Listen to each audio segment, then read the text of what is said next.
Planet Earth, 19th April 2024, one day before Bitcoin halving.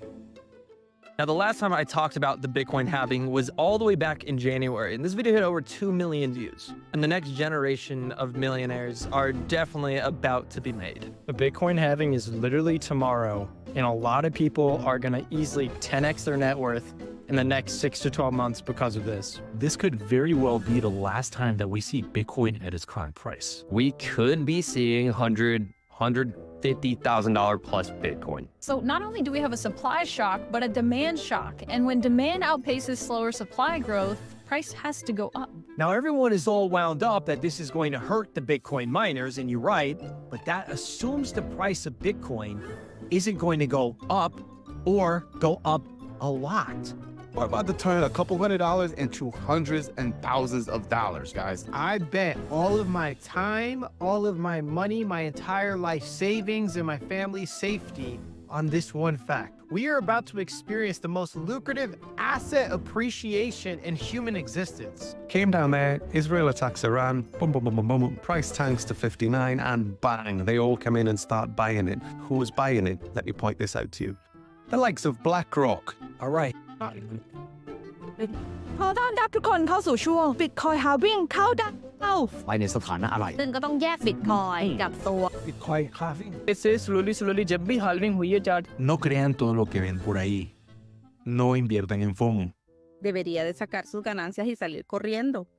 So what really happened to Bitcoin's price after the halving in 2016 and 2020? Let's find out. So here's the chart by Bitpo that provides the entire history of Bitcoin and especially what happened to the price after each of the halving dates, 2012, 2016, 2020, and the ongoing cycle of 2024. So one thing to note, on the y-axis, we have the logarithmic scale where each of the previous partition is 10 times the previous one, and on the x-axis, we have the years signified.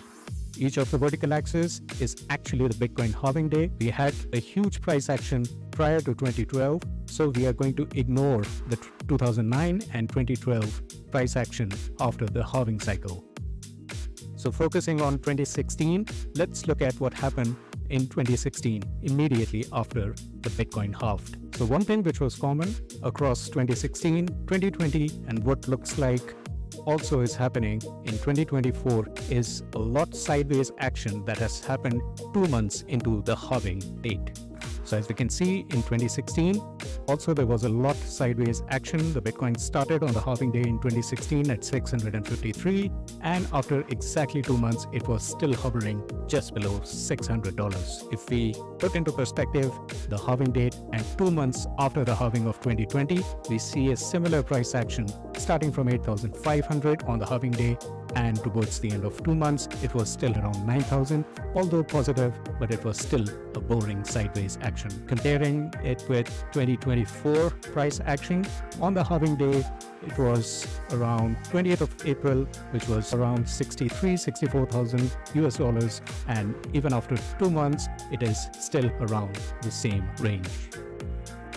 Taking a different view of the price comparisons of 2016, 2020, and 2024 cycles, let's look at the price at the time of halving in 2016, which was around $600. 2 months into halving, still single-digit percentage change, although in negative $573. 6 months after halving, the price nearly went 44% up to $893, and 18 months after halving was at cycle peak at an absolute 2,300 percentage, $15,000. In 2020, the cycle was not too different. It started with 8,500 at the time of halving. 2 months into halving, it was still trading at 9. You can still see it was in the single-digit percentage. This time it was positive. 6 months after halving, the price nearly doubled to 18,385, and 18 months later, as expected, the price went parabolic, 688% to 67,549. So 2024 cycle has just started. Price at the time of halving was around late 60s. 2 months after halving, we're still around the same price range, although negative, but it is still in single-digit percentage change, around 4% down. 6 months and 18 months after halving, I leave it with the audience to look at the numbers from the past cycles and what the percentage gains can be, considering the fact that this time we have huge institutional investors buying ETFs with both Bitcoin and Ethereum ETFs approved in the US, in Australia, and Hong Kong. So friends, that was our quick analysis on the price movement of Bitcoin after the halving dates. So until next time, we see you on Wealth and Wellness. Keep spreading the light.